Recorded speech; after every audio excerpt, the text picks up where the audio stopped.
চাই আছে final report যোৰহাটত ছাত্ৰ নেতাক মৰিয়াই হত্যা কৰাৰ ঘটনাৰ এতিয়া তীব্ৰ প্ৰতিক্ৰিয়াৰ সৃষ্টি হৈছে গণপ্ৰহাৰত প্ৰাণ গৈছে আছু নেতা অনিমেশ ভূঞাৰ যোৰহাটৰ ট্ৰাক ষ্টেণ্ডত নিৰ্মল চাৰিআলিৰ সমীপতে দিন দুপৰতে নিৰ্মল চাৰিআলিত এই ঘটনা সংঘটিত হৈ গ'ল মৃত অনিমেশ গোলাঘাটৰ ব্ৰহ্মপুত্ৰ আছুৰ শিক্ষা সম্পাদক আৰু উন্মাদ জনতাৰ আক্ৰমণত গুৰুতৰভাৱে আহত হৈ পৰিছিল অনিমেশ যেতিয়া অনিমেশক চিকিৎসালয়ত জেএমচিএইচত ভৰ্তি কৰোৱা হৈছিল চিকিৎসকে মৃত বুলি ঘোষণা কৰিছিল অতি এক ভয়ানক ঘটনা যোৰহাটৰ কিমান মানুহ আছে আপুনি কল্পনা কৰি চাওক এই ভিজুৱেলছটোত এজনকৈ যিজনে এই যুৱকজনক অনিমেশ ভূঞাক আক্ৰমণ চলাইছিল এজনকৈ লোকৰ ছবি ইয়াত ধৰা পৰিছে ইয়াত ধৰা গৈছে ভিডিঅ'টোত আৰু আহত অনিমেশক আৰক্ষীয়ে ভৰ্তি কৰিছিল যেতিয়া জেএমচিএইচত চিকিৎসকে মৃত্যু হোৱা বুলি ঘোষণা কৰিছিল এটা সাধাৰণ পথ দুৰ্ঘটনা ঘটিছিল এজন হুৰাহক্ত লোক আদহীয়া ব্যক্তি এগৰাকীয়ে তাত স্কুটিখনৰ পৰা বাগৰি পৰিছিল বুলি ঘটনাৰ বিৱৰণী অনুসৰি বাগৰি পৰিছিল আৰু তাৰ পিছত এই ঘটনাই এই ৰূপ পালেগৈ কেইটামান মাত্ৰ মুহূৰ্তৰ প্ৰয়োজন হৈছিল কি ধৰণে স্খলন ঘটিছে এখন সমাজৰ এনেবোৰ ঘটনাই কিন্তু স্পষ্ট কৰি দিছে আৰক্ষীয়ে এতিয়ালৈকে 8জনকৈ লোকক কৰায়ত্ব কৰিছে সোধা পোছা অব্যাহত ৰাখিছে এটা সাধাৰণ পথ দুৰ্ঘটনাক লৈ আক্ৰমণ কৰিছিল আছু নেতাজনক ঘটনা সন্দৰ্ভত আৰক্ষীয়ে তদন্ত চলাই গৈছে হত্যাকাণ্ডৰ অভিযুক্ত 8জনক আৰক্ষীয়ে আটক কৰিছে ধৃত লোক কেইজন দেৱদাস অনিমেশ বৰা অভিনাশ বৰা ক্ষমা কৰিব অভিনাশ বৰা সুভাষ বৰা বিক্ৰম দাস আৰু বিতুপন দাস কেইজনমানৰ পৰিচয় আমি লাভ কৰিছো 8জন অভিযুক্তক আটক কৰিছে সোধা পোছা অব্যাহত ৰাখিছে ধৃত লোক কেইজনৰ ভিতৰত আছে দেৱদাস অবিনাশ বৰা সুভাষ বৰা বিক্ৰম দাস আৰু বিতুপন দাস ড্ৰাগছৰ সৈতে জড়িত আছিল বুলি এটা অভিযোগ উত্থাপন হৈছে যে আক্ৰমণকাৰী দলটোৰ লোক ড্ৰাগছৰ লেনদেন কৰে আৰু এই যি ঘটনাস্থলী যোৰহাট আৰক্ষী থানাৰ একেবাৰে নিচেই সমীপত আৰু এনে ঘটনা এটা আৰক্ষী থানাৰ একেবাৰে সমীপত হোৱা বিষয়টোৱেও কিন্তু বহুবোৰ প্ৰশ্ন উত্থাপন কৰিছে আৰক্ষীৰ ভূমিকা কেনে হ'ব লাগিছিল আৰক্ষীৰ ভূমিকা কি হ'ব লাগিছিল এনেবোৰ প্ৰশ্ন উত্থাপন হৈছে আৰক্ষী এতিয়া তদন্ত কৰি গৈছে 8জনক আটক কৰা হৈছে সোধা পোছা কৰি থকা গৈছে এই মুহূৰ্তত যি দিনৰ ভাগৰ ঘটনা এয়া যি দৃশ্য আমি দেখুৱাইছো ইয়াত স্পষ্ট হৈছে কেনেকৈ প্ৰহাৰ কৰা হৈছিল আৰু আচৰিত কথা ইমানজন যে তাত ব্যক্তি আছিল কোনো আগবাঢ়ি নাহিল নে কোনেও আগবাঢ়ি অহাৰ সাহস নকৰিলে নে কিয় নাহিলে আগবাঢ়ি এনেবোৰ প্ৰশ্ন উত্থাপন হৈছে এইবোৰ সমাজৰ এনেবোৰ ঘটনাই কিন্তু নানানটা বিষয় উত্থাপন কৰে কেৱল এটা সৰু ঘটনাক কেন্দ্ৰ কৰি গুৰুলকৈ এজন ব্যক্তিক প্ৰহাৰ কৰি থাকিল কেইজনমান উন্মাদ লোকে প্ৰহাৰ কৰি গ'ল এফালৰ পৰা ঢলি পৰিল এটা সময়ত সেইজন যুৱক আৰু তাৰ পিছত প্ৰহাৰ কৰি গ'ল নেৰিলে যুৱকজনক আৰু অৱশেষত যুৱকজনক যেতিয়া আৰক্ষীয়ে নি জেএমচিএইচত ভৰ্তি কৰোৱাইছিল যুৱকজনে ইতিমধ্যে শেষ নিশ্বাস ত্যাগ কৰিছিল চিকিৎসকে মৃত বুলি ঘোষণা কৰিছিল যোৰহাটৰ এই ঘটনাটোৱে প্ৰথম ঘটনা নহয় মৰিয়াই হত্যা কৰাৰ ঘটনা অসমত কেইবাটাও সংঘটিত হৈছে শেহতীয়াকৈ এনেবোৰ ঘটনাই কিন্তু অসমৰ ছবিখনতো কৰবাত নহয় কৰবাত কালিমা হানিছে নীলোৎপল অভিজিতৰ যি ঘটনা আছিল সেই ঘটনা হয়তো কাৰো মনৰ পৰা মচি যোৱা নাই এতিয়া মচ খোৱা নাই এতিয়াও তাৰ পিছত আৰু ঘটনা ঘটিছে আৰু এনে ঘটনাবোৰে কিন্তু ডাঙৰ কেইটামান প্ৰশ্ন উত্থাপন কৰিছে এনে ঘটনা ৰোধ কৰিবলৈ কি ব্যৱস্থা ল'ব চৰকাৰে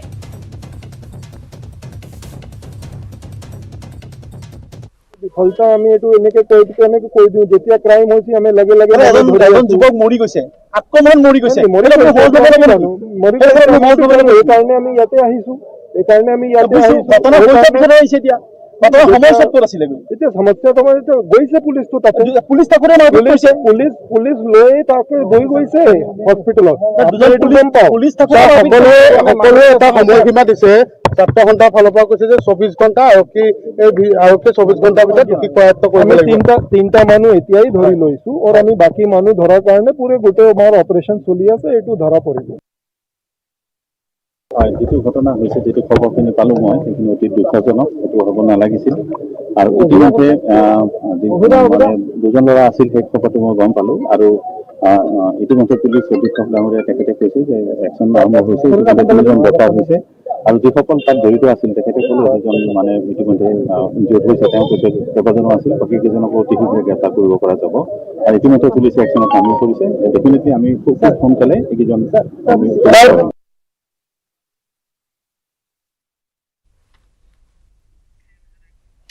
যোৰহাটৰ এটা ভয়ংকৰ ঘটনা গণপ্ৰহাৰত আছু নেতা এগৰাকীয়ে মৃত্যুক সাৱটি ল'বলগীয়া হ'ল মৃত্যুক আঁকোৱালি ল'বলগীয়া হ'ল আৰু অনিমেষ হত্যাকাণ্ড জড়িত 8জনক ইতিমধ্যে আৰক্ষী আটক কৰিছে সোধা পোছা কৰি গৈছে কিন্তু সেই প্ৰশ্ন একেটাই শেহতীয়াকৈ কিয় বৃদ্ধি পাইছে ইমানবোৰ ঘটনা তাত কি হৈছিল ইমান কি ডাঙৰ ঘটনা ঘটি গ'ল যে এজন যুৱকক গুৰুলকৈ প্ৰহাৰ কৰি থাকিল এই দল উন্মাদে দেৰগাঁৱৰ খকন্দগুৰিৰ বাসগৃহলৈ এতিয়া অনা হৈছে অনিমেষ ভূঞাৰ মৃতদেহ কান্দোনৰ ৰোল বুজাব নোৱাৰা এটা পৰিৱেশ যোৰহাটৰ মাছমজিয়াত দিন দুপৰতে হত্যাৰ বলি হোৱা অনিমেষ ভূঞাৰ মৃতদেহ বাসগৃহলৈ অনাৰ পিছতে খকন্দগুৰিৰ হাহাকাৰ পৰিস্থিতি ব্ৰহ্মপুত্ৰ আঞ্চলিকৰ শিক্ষা সম্পাদকৰ অনিমেষ ভূঞাৰ মৃত্যু কোনেও সহজভাৱে লোৱা নাই নৃশংসভাৱে হত্যা কৰাক লৈ ক্ষোভিত হৈ পৰিছে স্থানীয় ৰাইজ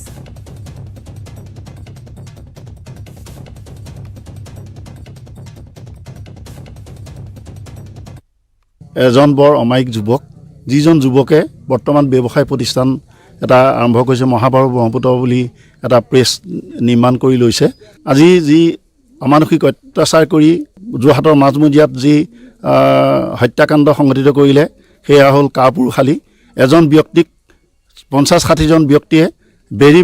মৰিয়াই হত্যা কৰাটো কিমান সচেতন ব্যক্তিৰ হৃদয় কপোৱা গতিকে এইটোৰ ক্ষেত্ৰত আমি অসমৰ মাননীয় মুখ্যমন্ত্ৰী হিমন্ত বিশ্ব শৰ্মাক তৎকালে প্ৰতিক্ৰিয়া প্ৰকাশ কৰি ইয়াৰ উচিত তদন্ত কৰিবলৈ মই বিশেষভাৱে অনুৰোধ জনাইছোঁ মোৰ একমাত্ৰ ভতিজা সেইটো এটা মোৰ এটাই কথা যে চৰকাৰৰ বা আমাৰ প্ৰশাসনীয় দিশত এনেকুৱা এটা অৰাজকতা সৃষ্টি হৈছে আৰু এই অৰাজকতাই পৰৱৰ্তী কালত আৰু কেনেকুৱা ভয়াৱহতালৈ ঠেলি দিব পাৰে এইটো আপোনাৰ খবৰ বিচাৰ্য বিষয় আইনখন যে এছাম ধুৰন্ধৰে যে হাতত তুলি লৈছে এইটো চৰকাৰ আমাৰ দৃষ্টিগোচৰ কৰিছোঁ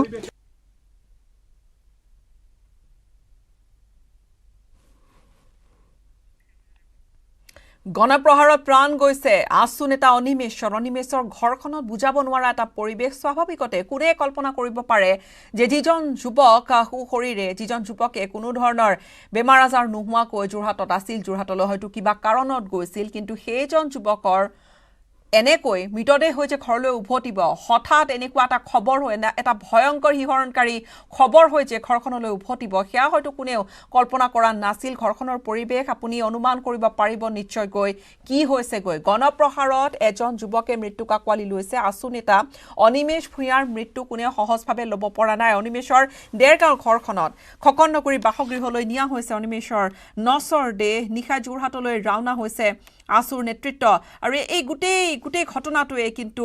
সঁচাকৈ জোকাৰি গৈছে উজনি অসম জোকাৰি গৈছে যোৰহাট আৰু কেৱল যোৰহাট বুলিয়ে নহয় যোৰহাটত কিয় এই ঘটনা ঘটিবলৈ পালে আৰু মূল কথাটো হৈছে আৰু কিমান দিনলৈ এইবোৰ ঘটনা ঘটিব কেইবাটাও ঘটনা হৈছে অন্ত কেতিয়া যোৰহাটলৈ লৈ যাম আমি যোৰহাটৰ সাংবাদিক গৌতম বৰাৰ সৈতে আমি সংযুক্ত হৈছো এই মুহূৰ্তত গৌতম এনেকুৱা ঘটনা আজিৰটোৱে নহয় কেইবাটাও শেহতীয়াকৈ ৰাজ্যখনত ঘটিছে ইয়াৰ যেন কোনেও কেৰেপ নকৰে দিন দুপৰতে এজন ল'ৰাক মাৰধৰ কৰি মাৰি মৃত্যুমুখলৈ ঠেলি দিলে কোনেও কেৰেপ নকৰে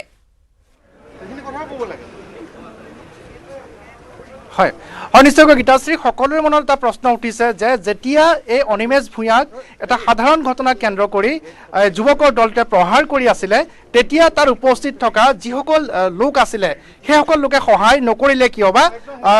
তেওঁ উদ্ধাৰৰ বাবে আগবাঢ়ি নাহিল কিয় ইয়াৰ পূৰ্বে যোৰহাটৰ এনেকুৱা ধৰণৰ ঘটনা সংঘটিত হৈছে তেতিয়া কিন্তু স্থানীয় লোকসকলৰ তৎপৰতাত এনেধৰণৰ ঘটনা ৰোধ কৰাই নহয় যি কালপিত থাকে যি অভিযুক্ত থাকে তেওঁলোকক কৰায়ত্ব কৰিবলৈ আৰক্ষী সক্ষম হৈছিলে কিন্তু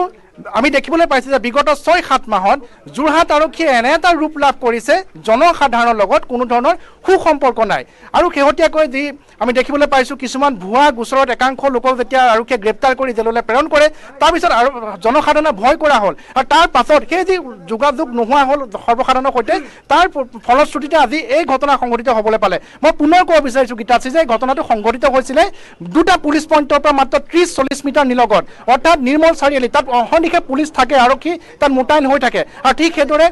যি মালপানী নাৰ্ছিং হোমৰ যিটো চাৰিআলি আছে সেই চাৰিআলিটোতো আমি পুলিচ দেখিবলৈ পাওঁ তাত দিনজুৰি তাত আৰক্ষী থাকে আৰক্ষী থকাৰ পিছতো এই ঘটনা সংঘটিত হ'বলৈ পালে প্ৰায় আৰক্ষীৰ সন্মুখতে এই ঘটনা সংঘটিত হৈছে প্ৰথম কথা দ্বিতীয় কথাটো হৈছে যে যিসকল যুৱকৰ দলে এই ঘটনা সংঘটিত কৰিলে তাত এগৰাকী অতি কুখ্যাত ড্ৰাগছ পেডলাৰ আছে ক'লা ল'ৰা বুলি জনাজাত আমি প্ৰথমে সেই বাতৰি আজি ব্ৰেক কৰিছিলোঁ যে এটা ড্ৰাগছ সৰবৰাহকাৰী দলে এই যুৱককেইজনক আক্ৰমণ কৰিছিলে তাৰ ফলতে অনিমেষ ভূঞা নিহত হ'ব লগা হৈছে আৰু সেই ড্ৰাগছ পেডলাৰৰ দলটোৱে সাহস কি কাৰণে পালে যদিহে উচ্চপদস্থ আৰক্ষী বিষয়া দলে অনুসন্ধান কৰে সেই কথা পোহৰলৈ আহিব যে এটা ড্ৰাগছ পেডলাৰৰ দলে এনেদৰে নগৰৰ মাজমজিয়াত আৰক্ষী থকা অৱস্থাটো যেতিয়া আক্ৰমণ কৰিবলৈ সাহস পালে অৰ্থাৎ তেওঁলোকৰ সৈতে আৰক্ষীৰ সুসম্পৰ্ক থাকিব লাগিব অৰ্থাৎ তেওঁলোকে এনেধৰণৰ মুম্বাইত যিসমূহ চিনেমা আছে তেনে ষ্টাইলত তেওঁলোকে যি দাদাগিৰি দেখুৱালে এই সম্ভৱ হ'ব পাৰে আৰক্ষীৰ লগত সুসম্পৰ্ক থাকিলেহে আৰু ইয়াৰ পূৰ্বেও আমি বাতৰি সম্প্ৰচাৰ কৰিছিলোঁ আৰু যদিহে উচ্চপদস্থ আৰক্ষী বিষয়াসকলে অনুসন্ধান কৰে যদিহে আৰক্ষী থানা জিডি এণ্ট্ৰি পৰীক্ষা কৰে আমি ক'ব বিচাৰিছোঁ যে ক'লা ল'ৰাই কিছুদিন পূৰ্বলৈকে মাছৰ ব্যৱসায় কৰিছিলে আৰু তৰাজানত মাছৰ ব্যৱসায় কৰি থকা সময়তে কিন্তু যোৰহাট আৰক্ষীয়ে ক'লা ল'ৰাৰ সৈতে আৰু এজন যুৱকক আনিছিলে কিন্তু তেওঁক থানাৰ পৰা এৰি দিয়া হৈছিলে সেই সন্দৰ্ভত যদি অনুসন্ধান কৰে আৰু বহুত তথ্য পোহৰলৈ আহিব মূল কথাটো হৈছে গীতাশ্ৰী যে আজি আমি আশংকা কৰাৰ ধৰণে আমি ধাৰাবাহিক বাতৰি সম্প্ৰচাৰ কৰি আহিছিলোঁ যে যোৰহাট আৰক্ষী সদৰ আৰক্ষীৰ প্ৰকৃত স্বৰূপটোৰ কথা আৰু আজি সেয়া জল পটপটকৈ ওলালে যে নগৰৰ মাজমজিয়াত জীৱন আৰু সম্পত্তিৰ নিৰাপত্তা নোহোৱা হৈছে অৰুণ কুমাৰ ব্ৰহ্ম নামৰ এজন অতিৰিক্ত উপায়ুক্ত সদৰ থানাখনৰ সমীপতে যি মেজিষ্ট্ৰেট কলনী আছে তাত তেওঁ বাসগৃহ আজি বিয়লি তেখেতৰ বাসগৃহত তেখেতৰ কোৱাৰ্টাৰত চৰকাৰী বাসভৱনত চোৰে লুটপাট চলাইছে কিন্তু আৰক্ষী নিৰ্বিকাৰ আৰু অৱশেষত এজন যুৱকে প্ৰাণ হেৰুৱাব লগা হ'ল যোৰহাট নগৰৰ মাজমজিয়াত আছুৰ প্ৰতিনিধি আছে মই জানিবলৈ চেষ্টা কৰিম যে সমগ্ৰ ঘটনাটোৰ সন্দৰ্ভত আমি দেখিবলৈ পাইছোঁ যে আৰক্ষীৰ নিৰ্লিপ্ততা আৰক্ষীৰ অকৰ্মণতাৰ ফলতে এনেধৰণে যিসকল অপৰাধী আছে তেওঁলোকে এনেধৰণে হ্ৰাস কৰিছে তাৰ ফলত এজন যুৱ নেতা অকালতে মৃত্যুক আঁকোৱালি ল'ব লগা হ'ল হয় অত্যন্ত এজন যুৱ নেতাৰ অকাল মৃত্যু হ'বলগীয়া হ'ল যোৰহাট আৰক্ষী থানাৰ পৰা কেইখোজমান আঁতৰত নিৰ্মল চাৰিআলি যিটো নিৰ্মল চাৰিআলি যোৰহাট চহৰখনৰ কেন্দ্ৰবিন্দু বুলি কোৱা হয় সেই নিৰ্মল চাৰিআলিতে তিনিজন যুৱকক মোহন দাস নামৰ তেওঁলোকৰ লোকজনৰ লগত কিবা কথাৰ সূত্ৰপাত হৈ বা বিভিন্ন তেওঁক সহযোগ কৰিবলৈ গৈ বা তেওঁক দুৰ্ঘটনাগ্ৰস্তৰ পৰা আঁতৰাবলৈ গৈ তেনেকুৱা এটা পৰিৱেশৰ সৃষ্টি হোৱাৰ পাছত তেখেতৰ যিবোৰ সাংগু পাংগু আছে এই সাংগু পাংগুবোৰে উপৰ্যুপৰি আক্ৰমণ কৰাৰ ফলত আমাৰ এজন সতীৰ্থ আজি হেৰাবলগীয়া হ'ল সেই সতীৰ্থজন দেৰগাঁৱৰ পৰা যোৰহাটত বজাৰ কৰিবলৈ আহিছিল আজি যেতিয়া যোৰহাটৰ পৰা তেওঁ যেতিয়া দেৰগাঁৱলৈ গৈছে তেওঁ ডেড বডি হৈ গৈছে এই ঘটনা অত্যন্ত নিন্দনীয় ঘটনা শিক্ষিত নগৰী যোৰহাটত এই ঘটনা কেতিয়াও গ্ৰহণযোগ্য হ'ব নোৱাৰে আজি সেই ঘটনা মোৰ লগত হ'ব কাইলৈ সেই ঘটনা আপোনাৰ লগত হ'ব কি আমি যোৰহাটীয়া ৰাইজে মুকলিভাৱে কি ঘূৰিব নোৱাৰিম নেকি আমি যোৰহাট জিলা ছাত্ৰ সন্থা আজি স্পষ্টকৈ কৈ দিছোঁ যে 24 ঘণ্টা সময় কিন্তু 24 ঘণ্টাতকেও যদি 1 ছেকেণ্ডো যদি লৰচৰ হয় কাইলৈৰ পৰা যোৰহাট জিলা অচল হৈ যাব এনেকুৱা যাতে কালিমাহনা ঘটনা পুনৰ যোৰহাটত হ'ব নোৱাৰে আৰু এইসকল যিসকল ব্যক্তি বিশেষ আছে এইসকল আগতেও বিভিন্ন ধৰণৰ ঘটনাৰ লগত বা কুটাঘাতমূলক কাৰ্যৰ লগত জড়িত সেই কথা আৰক্ষীয়ে জ্ঞাত তাৰ পাছতো আজি মুকলিকৈ তেওঁলোকে জেললৈ যোৱাৰ পাছতো মুকলিকৈ আহি যোৰহাটৰ নিৰ্মল চাৰিআলিত মানুহ উপৰ্যুপৰি আক্ৰমণ কৰি হত্যা কৰিব এনেকুৱা ঘটনা আমি মানি ল'ব কেতিয়াও নোৱাৰো আৰু এই যিবোৰ আৰক্ষী প্ৰশাসনে আমি এতিয়া গম পাইছোঁ যে আৰক্ষী প্ৰশাসনৰ সেই সময়ত কেইবাজনো মানুহ থকাৰ পাছতো আৰক্ষীৰ সন্মুখতে পিটিছে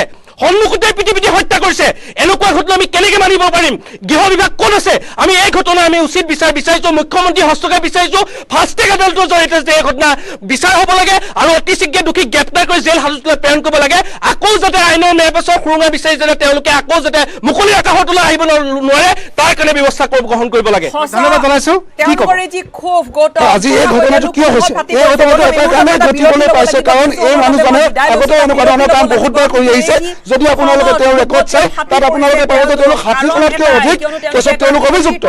এই ঘটনাটো তেওঁলোকে কৰি তেওঁলোকৰ কি হৈছে যে আমি যিয়ে নকৰোঁ অপৰাধ নকৰোঁ আইনৰ সুৰমাই কিন্তু আমি ওলাই গুচি আহিব পাৰিম সেই সাহস বিৰতি লৈছোঁ স্বাগতম আপুনি চাই আছে ফাইনেল ৰিপৰ্ট যোৰহাটত যি ঘটনা আছু নেতা এগৰাকী গুৰুলকৈ প্ৰহাৰ কৰি মৃত্যুমুখলৈ ঠেলি দিয়া ঘটনাৰ পিছত সৰ্বত্ৰ প্ৰতিক্ৰিয়া ঘটনাৰ বুজ ল'বলৈ মন্ত্ৰী ৰণোজ পেগুক যোৰহাটলৈ তাৎক্ষণিকভাৱে যোৱাৰ নিৰ্দেশনা দিছে মুখ্যমন্ত্ৰী ডক্টৰ হিমন্ত বিশ্ব শৰ্মাই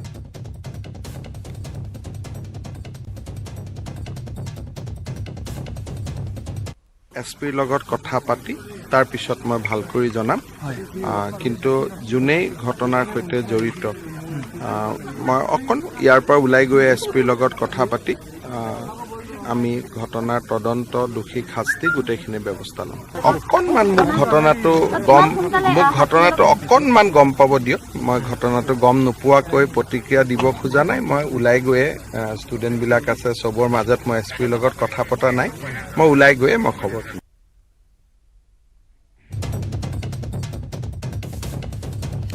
নিশা যোৰহাটলৈ ৰাওনা হৈছে আছুৰ কেন্দ্ৰীয় নেতৃত্ব অনিমেষ হত্যাকাণ্ডৰ ন্যায় বিচাৰি কাইলৈ যোৰহাটত আছুৱে সাব্যস্ত কৰিব কিছু কাৰ্যসূচী অত্যন্ত দুৰ্ভাগ্যজনক ঘটনা আৰু যি ব্যক্তিয়ে এনে কাম কৰিছে দৃষ্টান্তমূলক শাস্তি পোৱাটো ছাত্ৰ সন্থাই আমি বিচাৰিছোঁ। যোৰহাট জিলা ছাত্ৰ সন্থাই কালি ইয়াৰ প্ৰটেষ্টত তেওঁলোকে কাৰ্যসূচী ঘোষণা কৰিছে। আজি সমগ্ৰ যোৰহাটৰ দোকান পোহাৰ বন্ধ কৰি দিয়া হৈছে আৰু অসম চৰকাৰক আমি অতি সোনকালে যিসকল দোষী এই অপৰাধীসকলক দৃষ্টান্তমূলক শাস্তিৰ ব্যৱস্থা কৰিবৰ কাৰণে আমি দাবী জনাইছোঁ। যোৰহাট জিলা প্ৰশাসনৰ বিশেষকৈ জিলা উপায়ুক্ত আৰক্ষী অধীক্ষকে এই ক্ষেত্ৰত কঠোৰ পদক্ষেপ লৈ এই ঘটনাৰ লগত যিসকল কাল্পিক জড়িত যিসকল দানত জড়িত সেইসকলক অতিকে গ্ৰেপ্তাৰ কৰাৰ কাৰণে দাবী জনাইছোঁ। আৰু অসমৰ মুখ্যমন্ত্ৰী গৃহ বিভাগত থকা মুখ্যমন্ত্ৰীলৈ আমাৰ এটা অনুৰোধ যে অতিকে প্ৰশাসনক নিৰ্দেশ দি এই ঘটনাৰ লগত যিসকল কাল্পিক জড়িত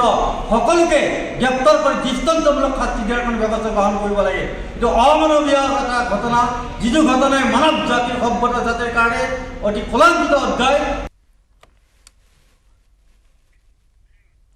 আৰু সঁচাকৈ এই ঘটনাই যথেষ্ট প্ৰতিক্ৰিয়াৰ সৃষ্টি কৰিছে। সময় হৈছে ইয়াৰ সৈতে বাতৰিৰ পৰা বিদায় লোৱাৰ। ধন্যবাদ, শুভৰাত্ৰি।